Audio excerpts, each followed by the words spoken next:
Principalmente, y antes de todo eso, soy una apasionada por los sistemas productivos y también por las ciencias. Entonces, de alguna manera, uno de los objetivos de la charla de hoy es comprender los efectos de la nutrición durante la gestación sobre la productividad a largo plazo de los sistemas ganaderos. Generalmente, si es que consideramos la nutrición en la gestación de la vaca de cría, la consideramos para el próximo ciclo productivo, para el celo siguiente.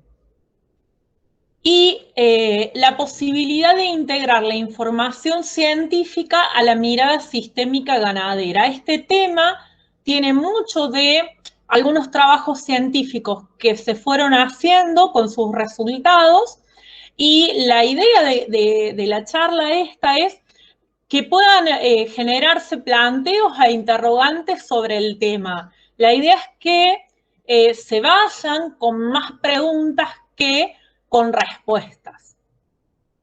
Bien. Algo para contextualizar sobre la producción de cría en nuestro país. Maresca en el 2014 realizó un estudio sobre 83 establecimientos en la cuenca del Salado, la zona donde la ganadería y la ganadería de cría es donde expresa su mayor productividad y donde además es donde se especializa en eso. Bueno, ese estudio se vio que el 53% de las vacas llegan al parto flacas, con un estado corporal inferior a 3 en una escala de 1 a 5.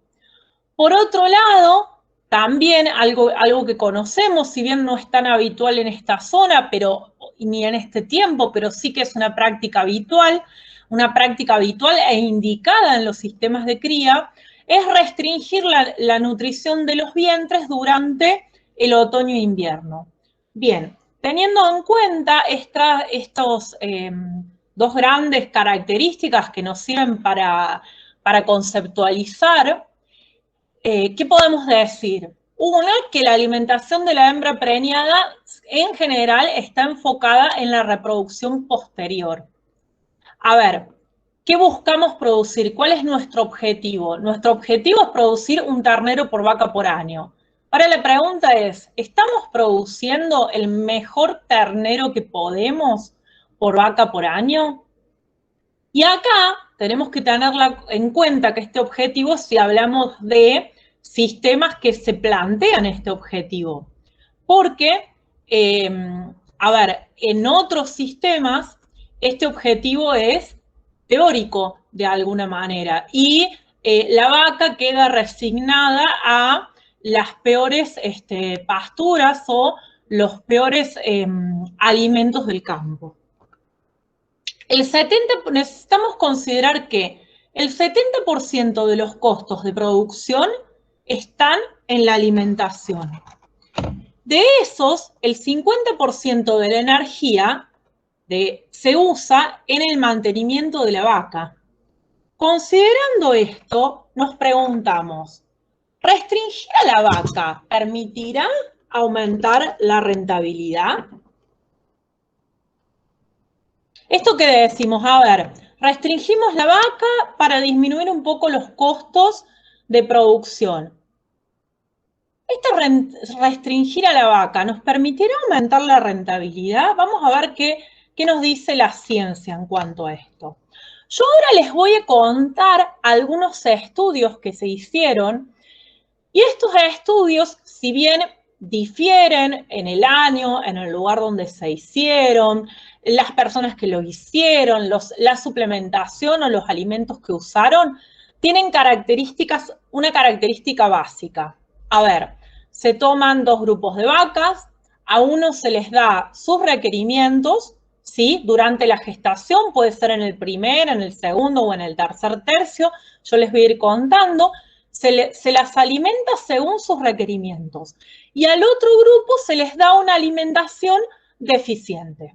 Bueno, se destetan los hijos de estas vacas que tuvieron este tratamiento nutricional, ¿sí?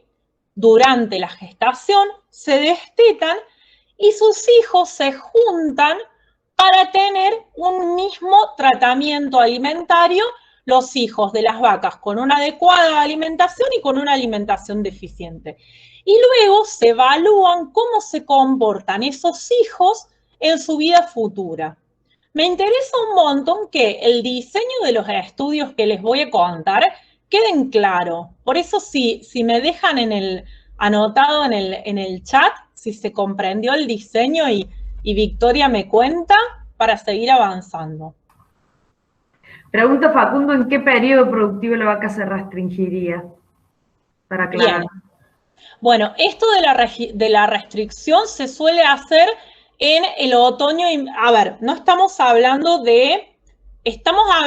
la pregunta de Facundo es sobre este ensayo o es sobre lo que hablábamos antes, la restricción a campo que se suele hacer. La restricción que se suele hacer a campo es en otoño e invierno, ¿sí? Los ensayos que yo les voy a contar fueron restricciones que se han dado o en el primer tercio de la gestación o en el segundo o en el tercero. Yo les voy a ir contando. Lo importante es que se tomaron dos grupos de vacas, a una se la restringió, a la otra no, y luego se juntaron los hijos de esos dos grupos de vacas, se les dio de comer exactamente lo mismo y se observaron los resultados. O sea, ¿qué es lo que se observó? Se observó, sí, la restricción de algunos nutrientes durante la etapa de la gestación, que es la etapa que es la etapa que tendría que ver con ese otoño-invierno, ¿sí? De la vaca de cría, afecta en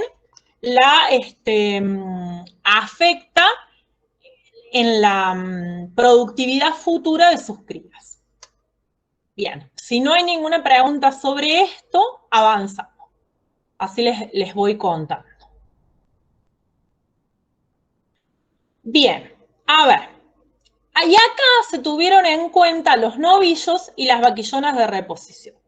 ¿Qué se observó a grandes rasgos en la mayoría de los ensayos?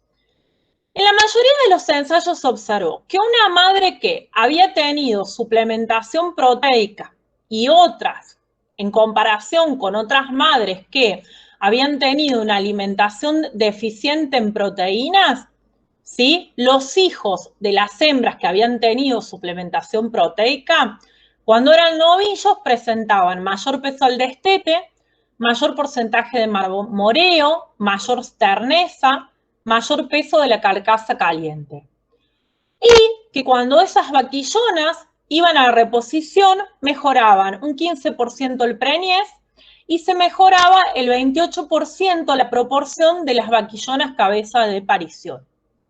A ver, ¿de qué estamos hablando acá? Cuando se suplementa, ¿sí? Con proteínas, cuando se le da un nivel adecuado de proteínas a la madre durante la gestación, principalmente durante el último tercio de la gestación, vamos a observar efectos productivos sobre la progenie. Entonces acá pensemos, esto que yo le restrinjo a la vaca en otoño e invierno, o esto de no tener en cuenta la nutrición de precisión en la vaca de cría como lo tenemos en la recría o en las invernadas.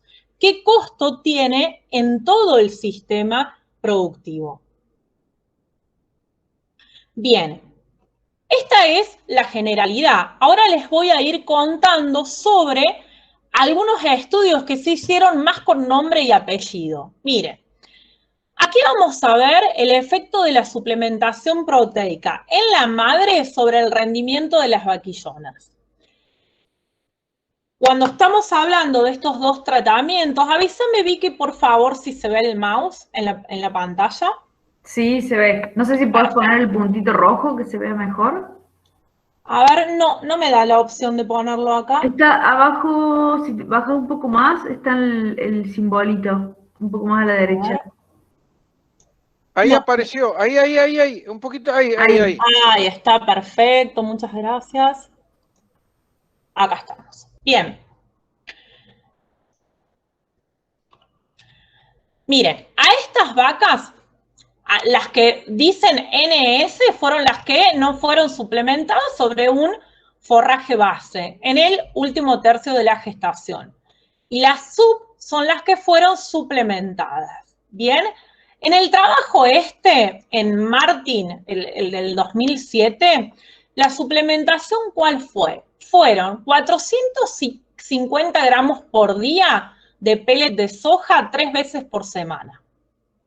¿Sí? Entonces, a un grupo de vacas se le dio esta suplementación sobre un forraje base. ¿Y qué fue lo que observaron acá después, cuando esos terneros que se estaban gestando nacieron y produjeron?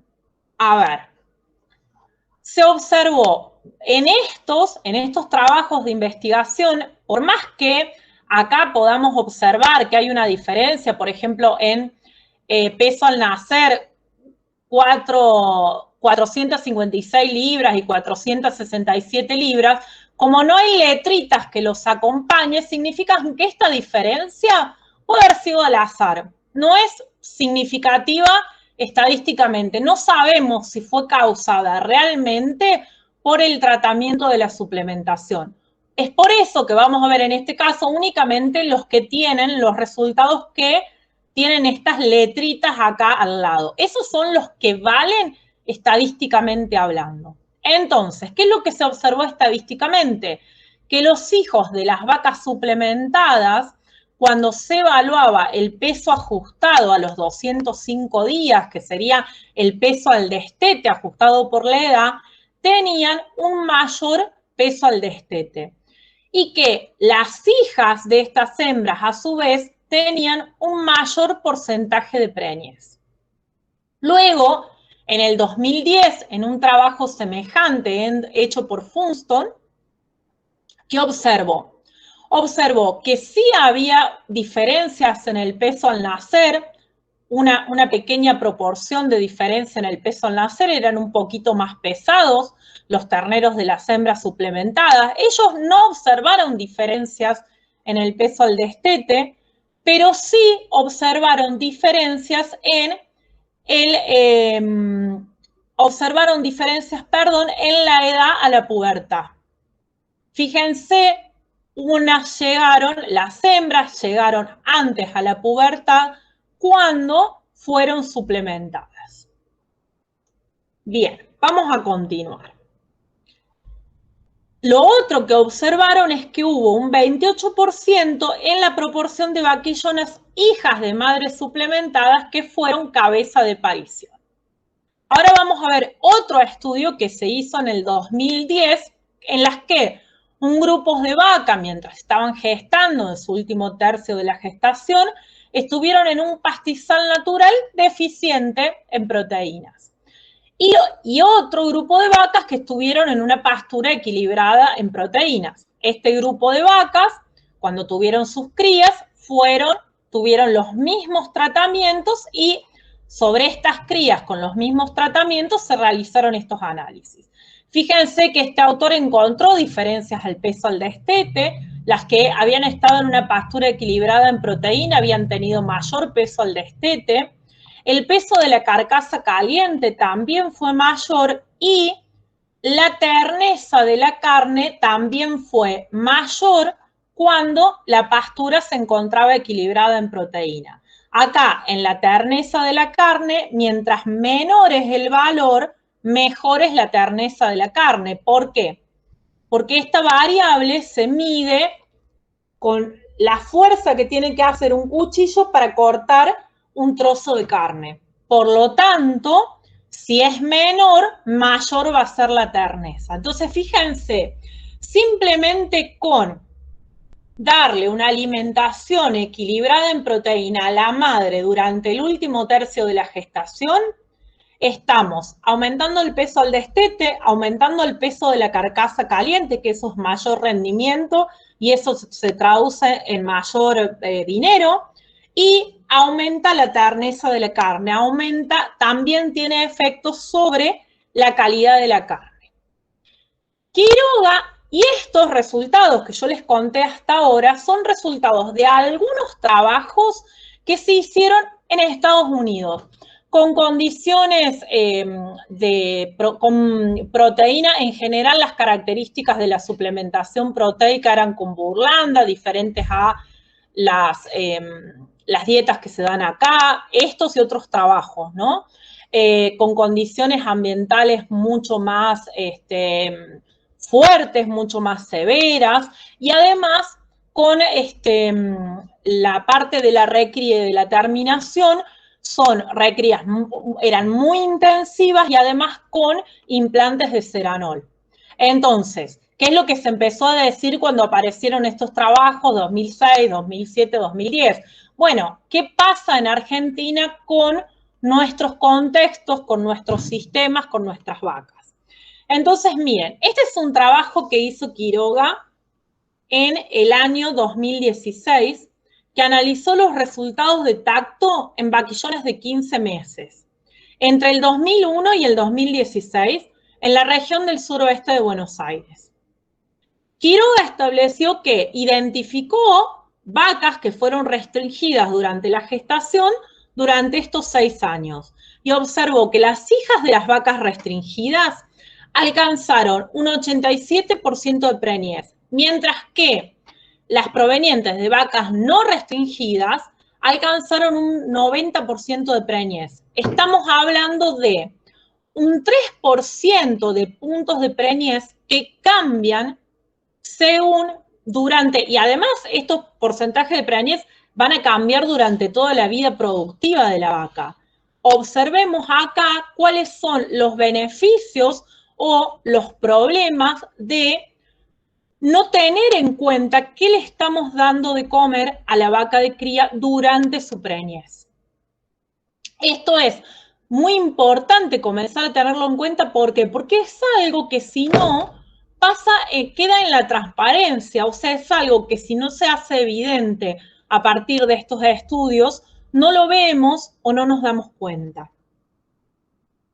Bueno, otro trabajo que se hizo en Argentina, que lo hizo Maresca en el INTA de la zona del sudeste bonaerense en 2016, en este otro trabajo se observó que él hizo el mismo diseño con 2 grupos de animales, unos que tenían baja proteína y otros que tenían alta proteína. Los que tenían baja proteína, ¿sí?, se les dio un 6% de proteína bruta y los que tenían alta proteína consumieron un 12% de proteína bruta, siempre hablando sobre el nivel de proteína durante el último tercio de la gestación.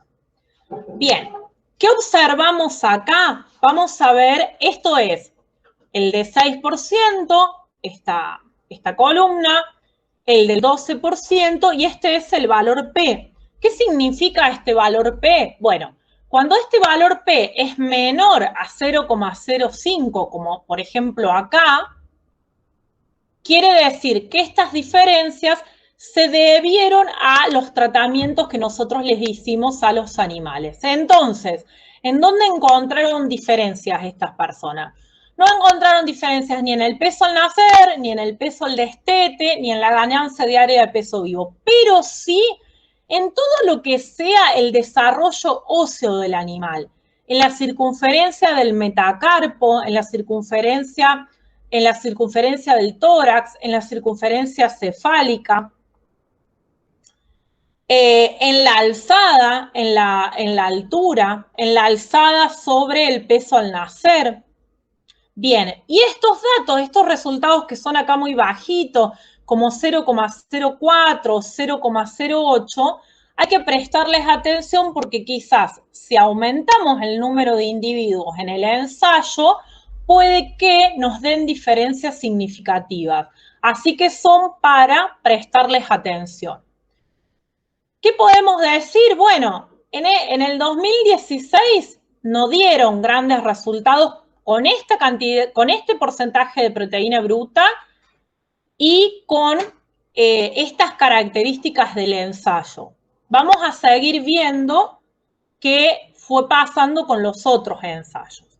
En otro ensayo que también hizo López Valiente en Argentina, tuvo hembras no suplementadas sobre una pastura base y hembras suplementadas con 1,6 kilos de pellet de girasol diario.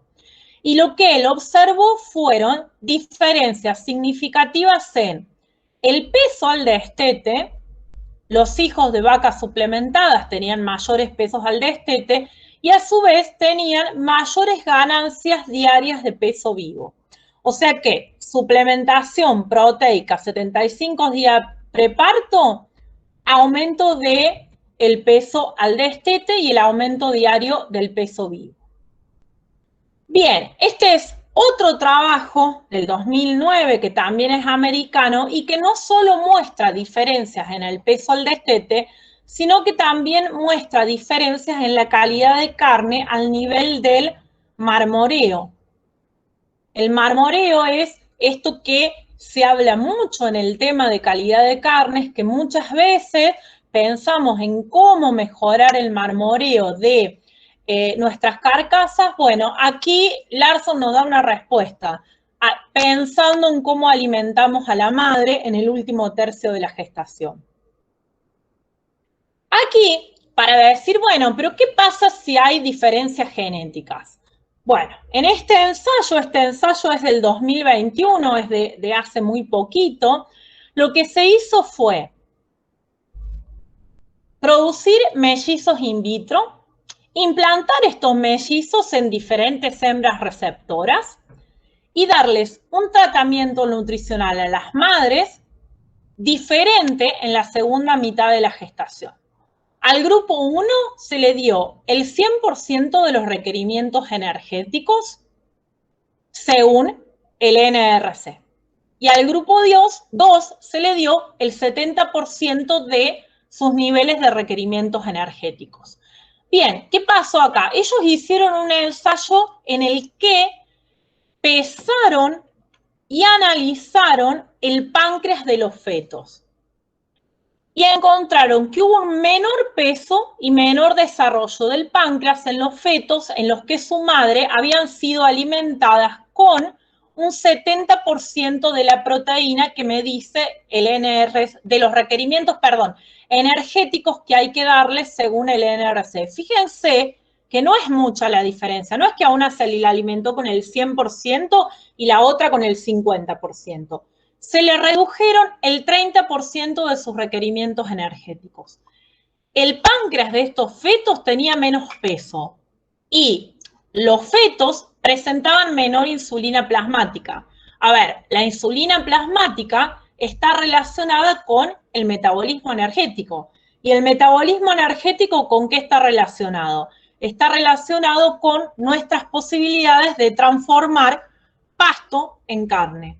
Fíjense si no será importante esto que es lo que está debajo del cuero, podríamos decir. Y ahora este tema nos viene a hablar no solo de lo que está debajo del cuero, sino de lo que está en el vientre de la madre. A ver si pensamos, a mí me lleva a pensar lo maravillosa y lo compleja y lo desafiante que es la producción en los bovinos de carne. Todos estos estudios, a mí la palabra que me viene a leer todos estos estudios, me viene la palabra cocoliche.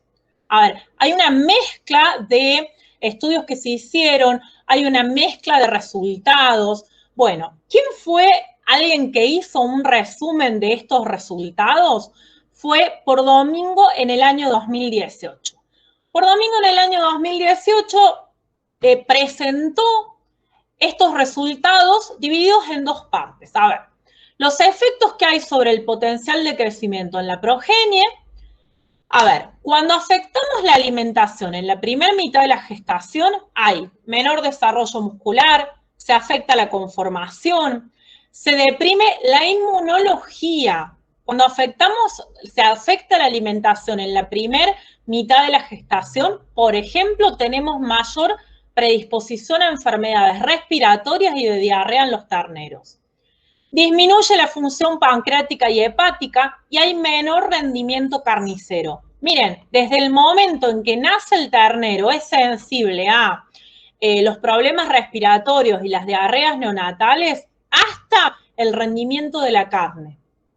Y cuando se afecta la alimentación sobre la segunda mitad de la gestación, se observa peso destete disminuido, se afecta el desarrollo óseo, menor supervivencia posparto, menor engrasamiento intramuscular que afecta la calidad de la carne, retraso en la terminación. Hay estudios que muestran que cuesta más llegar a la terminación, que disminuye la eficiencia de conversión.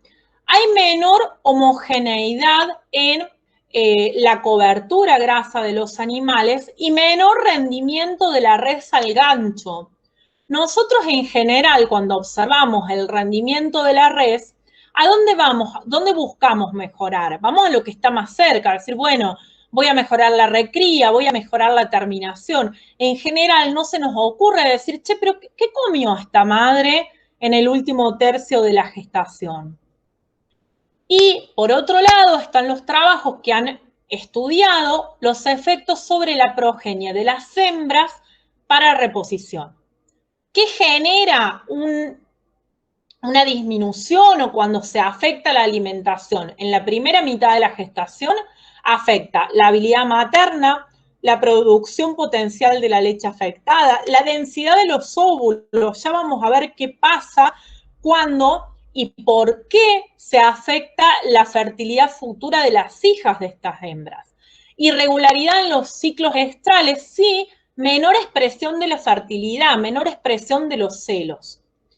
Cuando afectamos la alimentación en la segunda mitad de la gestación, miren, hay efectos sobre la descendencia de la progenie, sobre los nietos. ¿Qué estamos queriendo decir acá? Que puede ser que yo hoy le esté dando de comer a una vaca un alimento que sea deficiente, por ejemplo, en el 30% de sus requerimientos energéticos, en el 20%.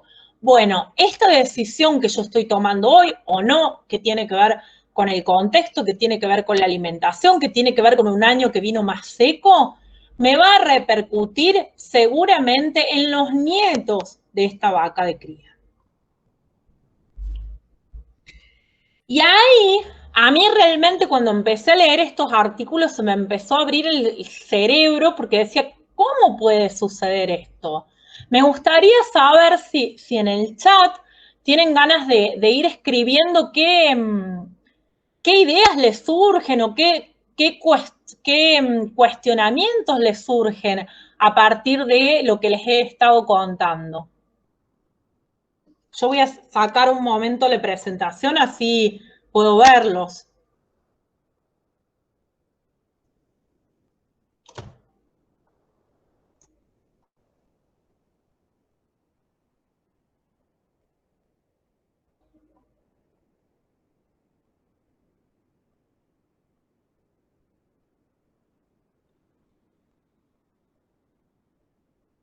Carlos dice, hemos hecho macanas durante tantos años. ¿Alguna otra reflexión?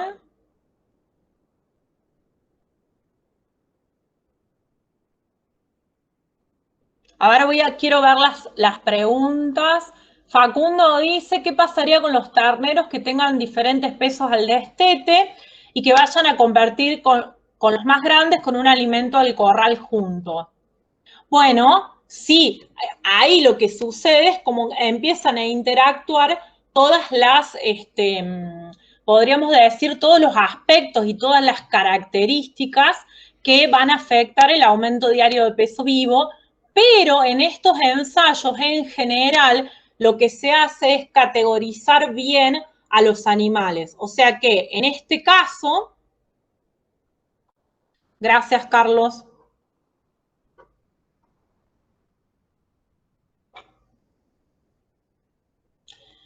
Y ahora les voy a contar el impacto sobre las diferentes etapas.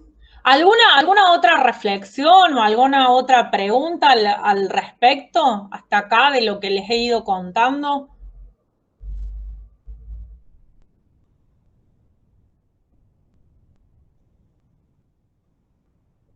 Maxi dice, es la categoría en la que se destinan los peores recursos. Sí, Totalmente. Y miren la macana que nos estamos mandando, como dice Carlos. Y en esto, agregar que muchas veces nuestro sentido común va para un lado y la biología, lo que está pasando debajo del cuero de los animales, podríamos decir, va para el otro.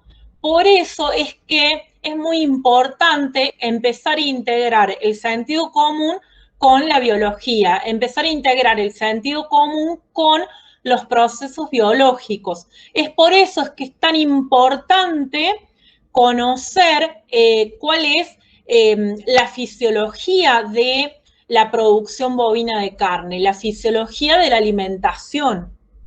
Acá dice Carlos, pregúntele a un criador de cerdos si se anima a restringir una cerda en la gestación. Vicky, que pidió la palabra. Bueno, a mí me genera tanta controversia porque ahora como gestante se hace tanto hincapié en humanos, en la alimentación durante la gestación y en bovinos, es la categoría que más castigamos, que es totalmente opuesto, digamos. En los humanos estamos con suplementos vitamínicos, con que hay que comer pescado, que la proteína, que esto, que lo otro, el médico te tiene sonando, y resulta que en bovinos hacemos todo lo contrario. Bueno, ¿qué es lo que podría decir Vicky a esto? Que en la medicina humana en general se les hace caso rápidamente a los trabajos de investigación que van apareciendo. En la producción animal y en la medicina veterinaria me parece que esa transferencia es más lenta, porque salen algunos estudios de que, o varios estudios de que el ácido fólico es necesario para la gestación, y ahí estamos consumiendo ácido fólico. Estos estudios ya hace tiempo que estaban, incluso hay estudios que datan del 90, del 92, que hablan de estos efectos, pero no se les dio importancia hasta que en la medicina humana se empezó a hablar de la programación fetal y en la medicina humana se le dio un nombre a este mecanismo de la programación fetal. Y ahí se le empezó a dar más importancia, pero principalmente a nivel de investigación, no tanto en los sistemas productivos. A ver, acá Facundo dice, por ahí deberían priorizarse los recursos de estas categorías que se van quedando para producir en el campo, como las vaquillonas de reposición. Claro, eso, ven, de acá empiezan a surgir posibilidades a nivel productivo. Decís, bueno, a ver, con las vacas que pienso quedármelas como vaquillonas para reposición, que quizás a estas vacas son las que le hago inseminación artificial, empiezo a tener esa precisión en la nutrición. A estas vacas con las que me voy a quedar con sus hijas, priorizo su alimentación. Carlos habla de, tal vez es por esto que las vacas tienen este anabolismo de la preñez, donde mejora el KF de la energía neta. Bueno, esto es lo que sobrepasa a lo que puede hacer el anabolismo de la preñez. O sea, los estudios que dicen que el anabolismo de la preñez puede resolver estas cuestiones, pero si está alimentado con el 100% de los requerimientos del NRC. Si estamos hablando, si hay deficiencias nutricionales, el anabolismo de la preñez existe, pero no hace magia, o sea, existe si cubrimos los requerimientos de la vaca. Luego acá Francisco dice, ¿en qué consistía la suplementación proteica? Mira, Francisco, en general, esa suplementación proteica la tengo, no me la acuerdo de memoria en este momento, pero entiendo que esa suplementación era con Burlanda. Ya, si después les puedo pasar los trabajos, principalmente hay tanta diferencia y tanta dispersión en los diferentes recursos que se van utilizando en los estudios que prioricé mostrarle los resultados, pero lo tengo y después al finalizar la charla te lo paso. Bien, bueno, vamos a avanzar un poquito más.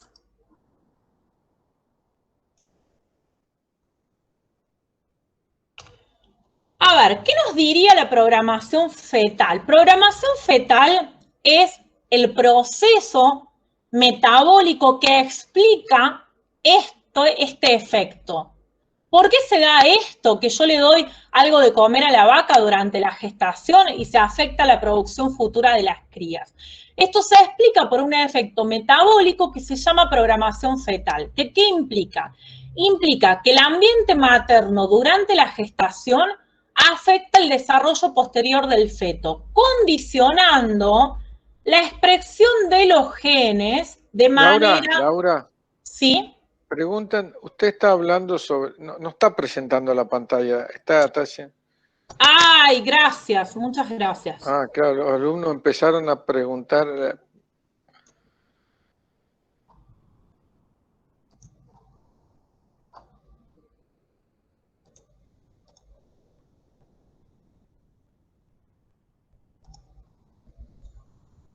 Ahora sí, confírmenme, por favor. Arranque con la primera Bien. transparencia de vuelta. Sí, sí, aquí estamos.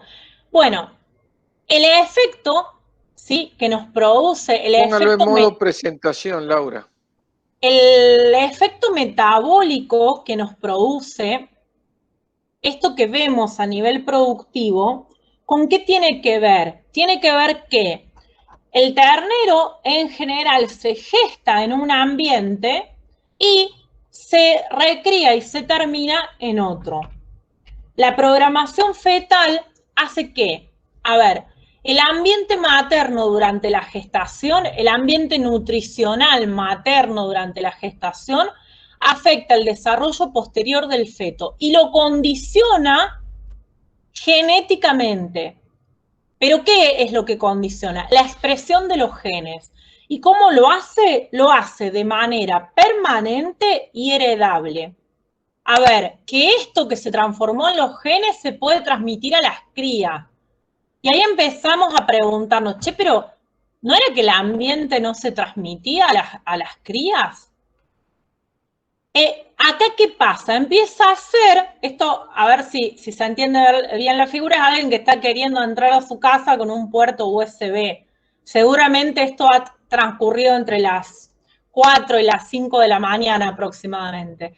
¿Qué se produce acá? Se produce un desajuste entre el feto y el entorno postnatal. A ver, el feto se prepara para nacer en este ambiente con restricciones. ¿Por qué? Porque es la información que le llega a sus genes a partir de la nutrición de la madre y resulta que se va a desarrollar en otro ambiente totalmente diferente. Este feto sin nutrientes en el útero espera nacer en un ambiente sin alimento. Como espera nacer en un ambiente sin alimento, es como cuando nosotros hacemos una mala recría. El animal come más y acumula más grasa. Y se crea lo que se ha denominado un fenotipo ahorrador. Como ese feto, ese metabolismo fetal, acuérdense, metabolismo, proteína, proteína, genes.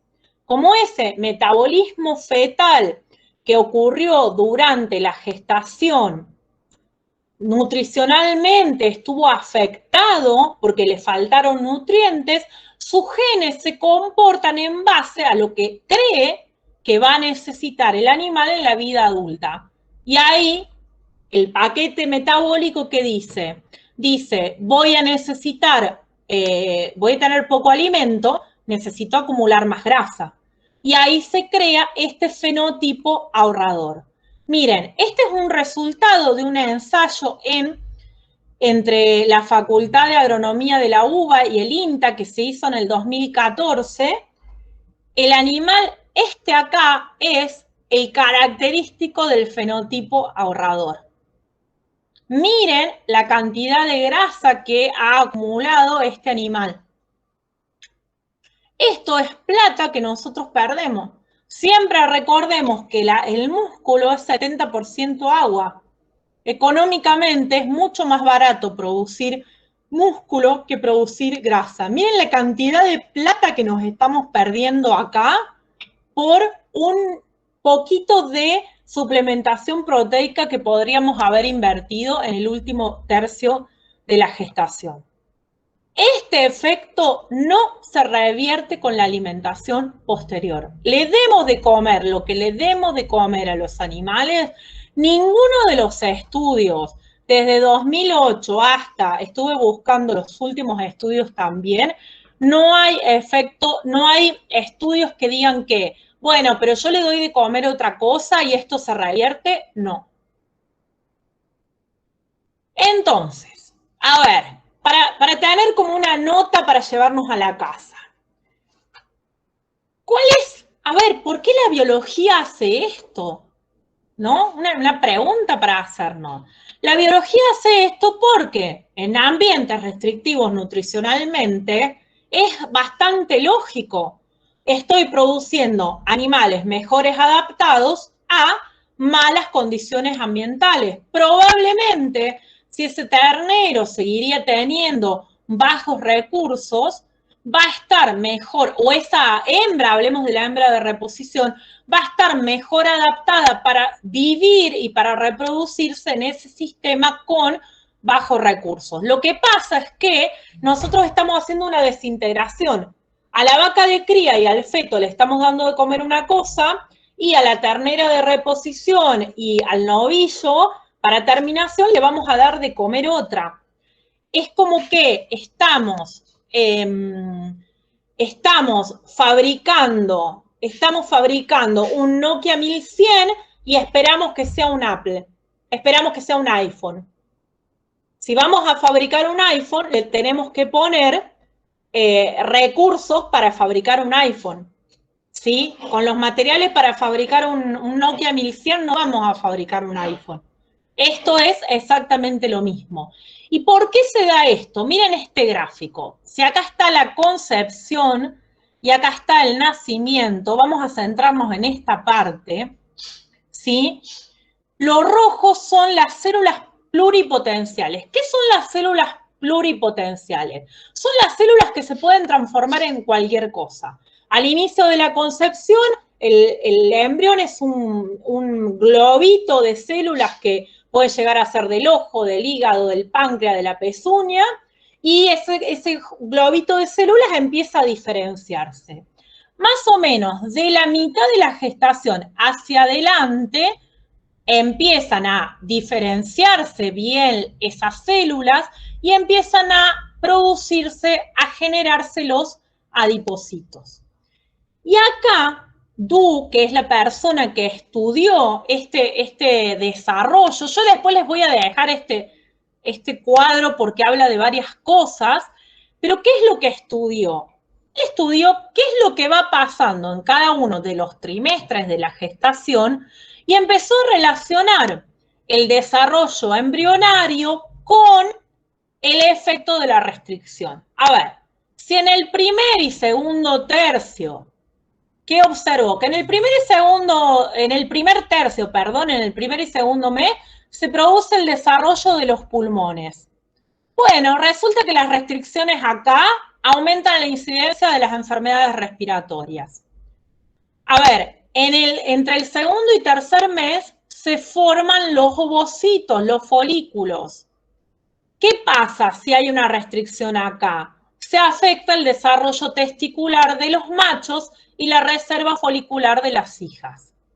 Se reduce el número de folículos. Miren el tipo de vaquillonas que estamos generando. Y en este primer tercio, ustedes dirán, bueno, no es tan importante porque la carne se produce de la mitad de la gestación hacia adelante. ¿Cómo no va a ser importante si en este primer tercio se produce la placenta, se forman los carúnculos? Todo esto es músculo, todo esto es proteína. Entonces, si yo tengo una mala formación de placenta, el traspaso de los nutrientes al feto va a ser malo. En ese último tercio de la gestación donde nosotros necesitamos una mayor cantidad de nutrientes y mayores requerimientos, porque es cuando explota el crecimiento del ternero. Miren, cuando se producen restricciones en los últimos tercios de la gestación, se reduce el marmoreo y la grasa en general. Si yo tengo menos habilidad de depositar grasa, voy a tener menos posibilidades de reponerme ante un problema de baja condición corporal. Fíjense cómo empieza a estar todo interrelacionado y a ser todo súper complejo. Entonces, a ver, esto, programación fetal, o en inglés, imprinting metabólico, es una impresión metabólica, es un evento nutricional que genera una impronta duradera en el tiempo. Y acá viene como la palabra difícil. Esa impronta duradera se llama respuesta epigenética. Epi, por encima de los genes. Es como el maquillaje que se le hace a los genes. Y afecta la fisiología del crecimiento o el metabolismo de manera permanente y también de manera heredable. ¿Qué son los mecanismos epigenéticos? Los mecanismos epigenéticos son cambios en la expresión génica que ocurren sin modificaciones de las secuencias de ADN. Y esto para que se quede grabado, no se cambia la cara del ADN, se cambia el maquillaje del ADN. En respuesta a señales del ambiente y que además son heredables. O sea, este cambio en la expresión génica hace que algunos genes se prendan y otros genes se apaguen. A ver, este maquillaje hace que unos genes dejen de expresarse más y otros aumenten su expresión. A ver, por ejemplo, me pinto fuerte los ojos, se me achica la nariz. Más o menos así funcionaría. Pero vamos a verlo a nivel bien genético. A ver, para que una cadena de ADN se transcriba a proteína, vamos a imaginar que esta es una cadena de ADN, si está bien apretadita esa cadena de ADN, ¿sí? No hay manera que acá entre lo que sería la polimerasa. No hay forma de que entre la polimerasa. No hay manera para hacer la transcripción del ADN y formar las proteínas. Pero si empieza a ser laxa esa cadena de ADN, acá se puede meter el complejo de la polimerasa y empezar a transcribir proteínas, a transcribir ADN, etcétera, etcétera. Bien, entonces, cuando las cadenas estas de ADN, miren acá, están separadas, la cromatina, acordémonos del segundo año de genética, la cromatina se encuentra laxa, es posible la transcripción de esos genes. Cuando no, cuando estas cadenas se encuentran totalmente unidas, la cromatina está compacta, se inscribe la transcripción genética. Entonces, ese gen está inactivo, apagado. ¿Qué otros factores hacen que los genes se enciendan o se apaguen? La metilación del ADN. Se insertan grupos metilos en el ADN. Si hay muchos grupos metilos en el ADN, ese ADN, esas partecitas de ADN se van a unir tanto, van a estar tan cerquitas que no se van a poder transcribir. En cambio, si el ADN no está metilado, va a poder realizarse la transcripción. Entonces, acá es como que o se apaga la luz, podríamos decir, o se cierra la puerta a la transcripción de algunos genes.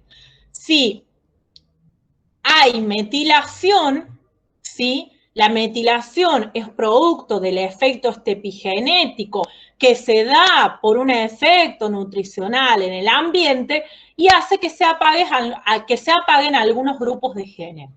¿Qué grupos de genes creen que se apagan, por ejemplo, cuando hay una restricción en el último tercio de la gestación?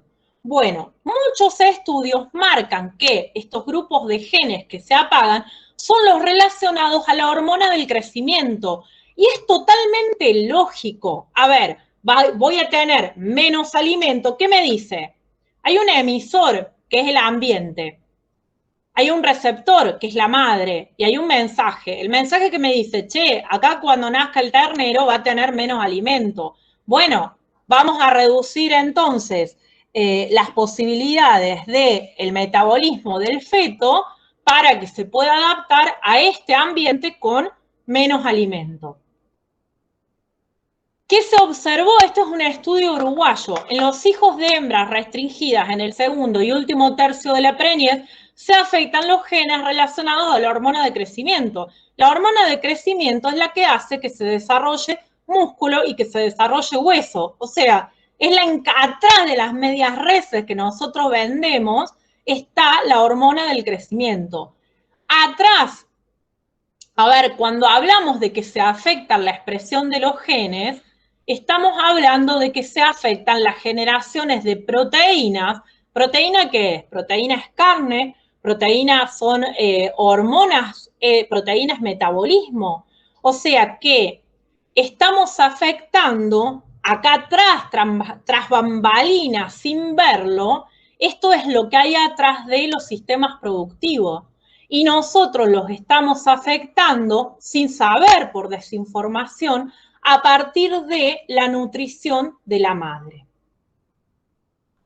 Lo que ahorramos acá parece que lo estamos pagando después.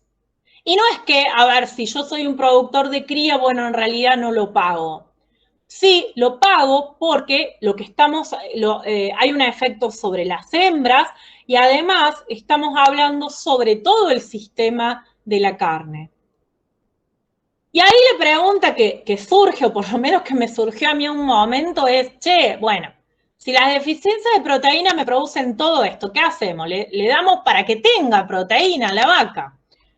Bueno, y ahí hicimos un ensayo en el año 2019-2020 que evaluamos el efecto de una dieta pastoril preparto con elevado nivel proteico sobre el crecimiento de la progenie. Se le dio un aporte de proteína degradable en el rumen 59% superior al NRC, y los hijos de estas vacas que estuvieron en una dieta pastoril generaron todo al revés de lo que nosotros pensábamos. Menores ganancias de peso al destete y menores ganancias diarias de peso vivo en comparación con su control. Que el control había tenido un porcentaje de proteína 10% superior a los requerimientos. A ver, la lógica, ¿qué me diría? Si yo le doy más proteína, voy a tener mejores resultados. No. Si hay un exceso de proteína, se afectó el peso al destete y el peso vivo de la progenie. Y acá empezamos a preguntarnos cómo se podía explicar esto biológicamente. Bueno, y ahí una becaria que tuvimos en ese año, que ya es colega, Joana Giovini, se leyó un montón de papers y un montón de artículos, y lo que empezamos a observar es que como se requiere un mayor gasto de energía para metabolizar el exceso de amonio que produce ese efecto de proteína, ese exceso de proteína en la dieta, disminuye la energía y los nutrientes disponibles para el feto. Incluso hay estudios que muestran que este metabolismo de la proteína, este exceso en el metabolismo de la proteína, consume mucha metionina, que es un aminoácido que genera efectos epigenéticos, esto comprobado en otros estudios, en la progenie. Exceso de proteína, mayor gasto de energía para metabolizar el amonio, le saco energía al feto y le saco metionina. Totalmente importante para el desarrollo fetal. Ahora otra persona se planteó, che, ¿qué pasa con los toros? Bueno, en un trabajo que se hizo en Brasil sobre animales negores, es el único trabajo que yo encontré, este es del 2021, realizado con toros, se observó que la suplementación proteica durante toda la preñez, durante el último tercio de la suplementación proteica durante toda la preñez y durante el último tercio de la gestación. ¿Qué hicieron acá? Dijeron, tomamos un grupo de vacas, a una no la suplementamos nunca, a las otras las suplementamos toda la gestación y a otras las suplementamos el último tercio de la gestación, por encima de sus requerimientos. Bien, generó un aumento de células espermáticas anormales cuando esos fetos fueron toros. Esto se relacionó con efectos epigenéticos porque se analizó la expresión de los genes y se observaron diferencias en la expresión de los genes. O sea que, ¿cómo se afecta a nivel de cabaña el desempeño de los toros? Todavía no se sabe, hay que estudiar muchísimo. Esto es hecho, encontré solo un trabajo hecho en raza Nelore, pero como me hace pensar esta imagen, cuando el ruido suena es porque agua atrae y habría que hacer mucho más estudios para ver qué es lo que pasa acá. Bueno, y con esto ya como para ir terminando, nos quedamos pensando en qué pasa con esto. Mendel debe estar retorciéndose diciendo, ¿cómo que el ambiente se hereda? Bueno, no, el ambiente no se hereda. Lo que sucede es que el ambiente nutricional, como ya les dije, afecta algunos aspectos del ADN, maquilla el ADN, pero no cambia la secuencia del ADN. Y respecto a esto, hay un trabajo también del 2021, este señor se puso a estudiar todos los estudios que pudo encontrar que se produjeron en el mundo desde 1990 para adelante sobre este tema, y la mayoría de los estudios demuestran que sí, que se heredan, y este señor dice, pero 1 o 2 generaciones, no es para tanto. Pongámonos a pensar, una generación no es que se heredan 1 año. Una vaca, ¿cuántas hijas y cuántos hijos nos da durante su vida útil? ¿Cuántos nietos? Ni hablar de un toro. Empecemos a sacar las cuentas. Son entre 5 y 20 años productivos, dependiendo de los intervalos generacionales.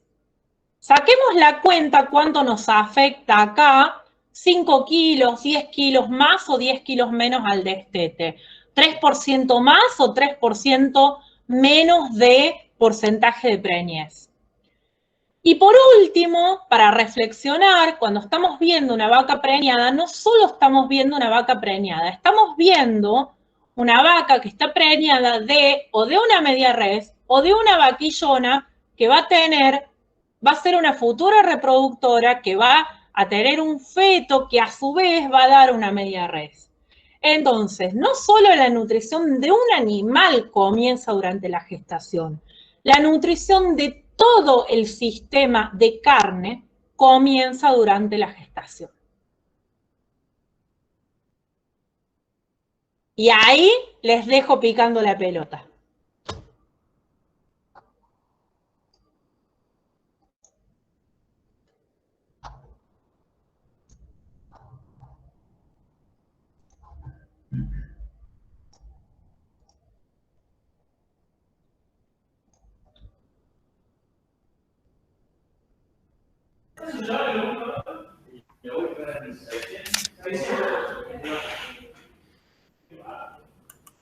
Hola, hola. Hola, Cuchi. Hola, ¿cómo estás? Laura, Peña. ¿Qué tal? Hola, Vicky. No, era simplemente para felicitarte. No escuché toda la charla, pero gran parte, y la verdad que es un tema apasionante de futuro y que creo que yo creo que hay que hacer mucha extensión sobre esto, porque realmente, como ustedes lo plantearon en algunas opiniones, es un lugar, la gestación en el rodeo de cría generalmente va a las peores pasturas y a los peores lugares. Así que me parece sumamente interesante y te felicito por la docencia que has dado. Gracias. Bueno, muchas gracias.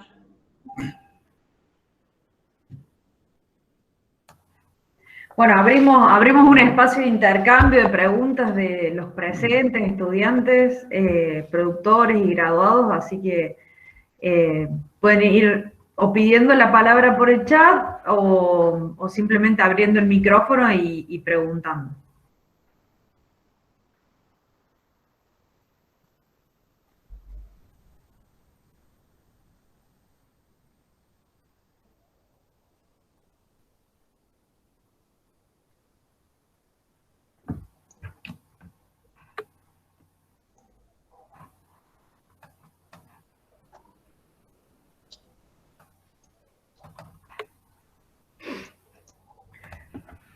Bueno, yo tengo una pregunta, Laura. ¿Cómo te imaginas transferir este mensaje a los productores de la zona cercana a Río Cuarto, de las sierras, pequeños productores, grandes productores? ¿Cómo transferir este conocimiento que por ahí no es simple de explicar la cadena de consecuencias que trae para transmitirlo? No, yo creo que no sé la factibilidad, ¿no?, de hacerlo, pero creo que la mejor manera es a partir de ensayos que se puedan dar en la zona. O sea, me parece que esa es la mejor manera, es ver qué es lo que nos pasa en nuestra región, ¿sí? Que muchas veces es hablar de eso, es ver cómo plantear un ensayo en un sistema de la región y transferir desde ahí, porque me parece que es complejo. Igualmente me ha pasado de estar con grupos de productores contándoles esto y de alguna manera empiezan a prestar más atención. Ahora, creo que hay que tener en cuenta que no es solo la restricción, sino es el exceso también. O sea, el detalle es muy grande. Es como estacionar entre dos vallas, cuando uno aprende a conducir y tiene que aprender a estacionar entre dos vallas, y dos vallas que no están muy delimitadas todavía, porque esto recién empieza de alguna manera. Bueno, para la persona que me había consultado la dieta, ahí la estuve mirando mientras esperábamos las preguntas, y en el primer ensayo que presenté se usó burlanda seca, melaza y urea, que es generalmente la suplementación proteica que se realiza en Estados Unidos. Y ahí sí es diferente tener en cuenta si la suplementación que se hace con proteína degradable en el rumen o con proteína no degradable en el rumen. O sea, si el exceso de proteína o la falta está dada por una pastura o está dada por otro tipo de suplemento. Laura, hay una pregunta. 450 gramos, Francisco, 3 veces por semana. Hay una pregunta de César Guzmán, Laura. Ahí la leemos.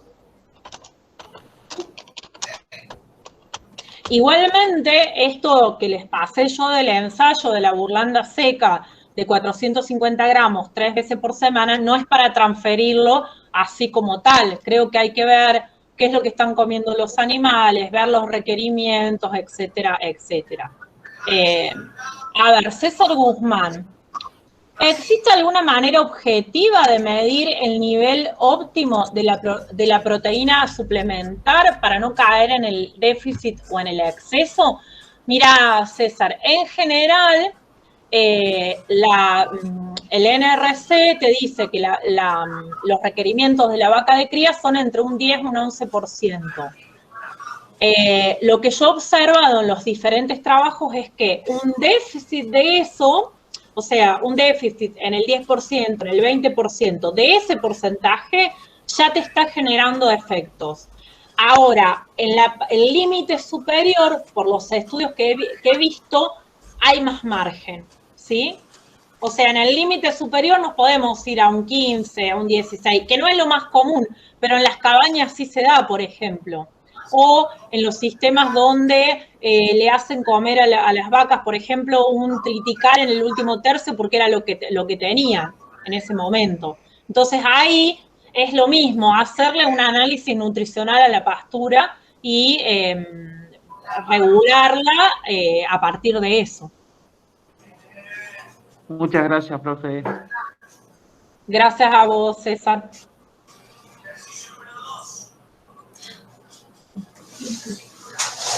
Laura, acá, sí. Perdón. No, dale, Mariela. Dando suplementación proteica agregada al suplemento mineral con poroto de soja, ¿no hay algún trabajo?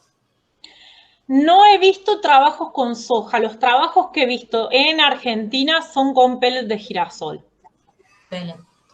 Sí, ese es un ensayo que podríamos plantear, Mariela. Te lo dejo ahí. Te lo dejo ahí. Bueno, acá Agustina de Benedetti dice que muchos productores subestiman la alimentación de esta categoría. ¿Qué tercio debería elegir para hacer la suplementación? Bueno, en general, el último tercio es el que más efectos tiene sobre las necesidades a futuro. Y en general, en el primer y el segundo tercio, los que generan mayores efectos son los déficits más grandes, que podría decirse suplementación en el último tercio y proteína adecuada en el segundo y en el tercero. Y fíjense que esto de la proteína es algo que hay que tenerlo en cuenta porque muchas veces los niveles de proteína no están balanceados con los de energía en las dietas que se dan. Entonces, tener en cuenta el aporte de proteína, que nos puede estar faltando un poquito de proteína y tener la vaca en condición corporal 2,5, 3 y estar tranquilos.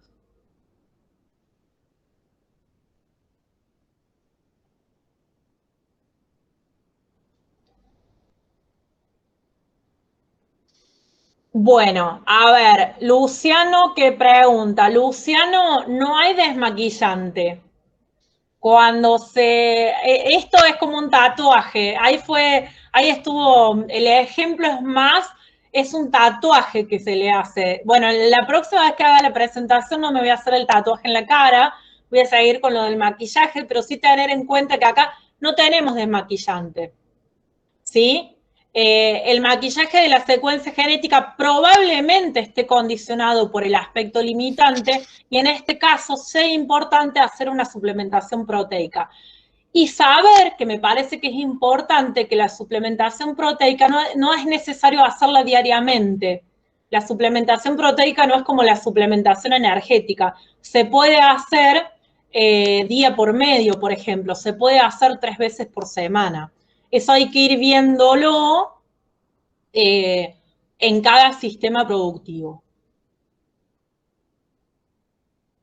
Carlos, que lo he visto ahí muy pensando. Sí, sí, me ha partido la cabeza. Segunda o tercera vez que me la parte. Yo esto cada vez que lo escucho es un golpe a la... y uno empieza a observar lo que ha observado, ¿no? Dos preguntas tenía Laura. Voy a hablar de las vacas serranas, que es la que he notado esto más que todo. Es probable que ese biotipo orrativo, que una vaca serrana que te genera una hembra, una futura, nosotros nos quedamos con la reposición de ese tipo ahorrativo. ¿Estoy bien? Sí. Sea posible que ese tipo ahorrativo puede disminuir el tamaño de las vacas con el tiempo, eso puede ser generación. A ver, está comprobado que disminuye la alzada, ¿sí? Está comprobado que las deficiencias disminuyen la altura de los terneros al nacer. En este ensayo... Si usted se va quedando con ese biotipo ahorrativo, más chiquito tal vez, que de alguna manera es adaptar los requerimientos a ese ambiente, digamos. Esas vacas se siguen preñando con el modelo ahorrativo y siguen dando hijas. Hay una enfermedad vieja, enfermedad de la sierra, que se llama chichaca, que es con el tiempo el achicamiento del tamaño de los rodeos, el peso medio, la altura media y el peso medio de las vacas. Es que es común encontrar una vaca serrana que pese 350 kilos y esté bien, chiquita. Mucho tiempo se lo hemos atribuido a la carencia de fósforo nosotros. Pero estudiando y viendo esto, digo, no vaya a ser que nosotros estemos invocándonos en una... A mí, ¿qué se me ocurre? Con los recursos disponibles, tomar muestras, para eso hay que tener los recursos disponibles, ¿no? Pero si uno los tuviera, se pueden tomar muestras de esos animales, hacer un mapa epigenético que se llama, que eso se puede hacer, que es analizar el genoma en el laboratorio y ver en qué genes está esta marca. Entonces, ahí se puede decir, bueno, a ver, estos animales que están en estas características durante tantos años se diferencian de estos otros que tienen estas otras características. ¿Por qué? Porque tienen estas marcas epigenéticas en estos genes y justamente esos genes están asociados con tales cosas. Así es como se llevan adelante. A ver, Laura, lo pienso más estratosféricamente, digamos. No he dejado de pensar desde que está dando la clase, desde el año pasado, desde el anteaño. Y esto la naturaleza por algo lo ha hecho para perpetuar lo ha hecho para perpetuar la especie. Lo que pasa es que la naturaleza... Espere que le pregunte. Si la primera respuesta es sí, esto la naturaleza lo ha hecho por algo. Ahora, es para que esa vaca en ese ambiente siga perpetuándose. ¿Estoy bien lo que estoy diciendo? Totalmente. Lo que pasa es que la naturaleza no sabe que nosotros desintegramos la producción. A la vaca le damos de comer los recursos más limitantes y a la recría y a los novillos otro tipo de recursos. Y la única manera de informárselo es suplementando a la vaca de cría. La naturaleza no sabe que ese ternero después se va a ir a un fieldo de engordar. La naturaleza se cree que ese ternero va a quedar en ese ambiente. Sí, entiendo claramente, pero entiendo que es para que se sigan preñando las vacas en ese ambiente. Totalmente, a ver... Se me ocurre, mire, una vaca boliviana, una Nelore de esas que mostró. Esa está puesta en un lugar donde siempre es verde, y usted sabe que tenemos carencia proteica también ahí, en gestación y en lactancia, ni le cuento. Tengo dos manos levantadas para preguntar. Nicasio, ¿levantaste la mano? Y en el chat también hay alguna. Nicasio Ricci. No, profe, fue sin querer. Facundo. Sí, profe, buen día, ¿cómo están? ¿Cómo estás? La consulta venía en referencia a que si con un cruzamiento o una mejora genética para adaptar más ese biotipo a ese ambiente podría solucionarse o podría mejorar la productividad en esos sistemas, entre comillas, marginales. A ver, esto es, Facundo, está re genial tu pregunta. Esto es, Facundo, como el cruzamiento y la selección animal. Son complementarios, pero no puedes separar uno del otro. A ver, aunque vos tengas animales con cruzamientos, en animales cruzas se han observado efectos epigenéticos y en razas puras se han observado efectos epigenéticos. O sea, este efecto va por encima de los efectos aditivos y de dominancia que te pueden generar la mejora genética. No sé si me expliqué.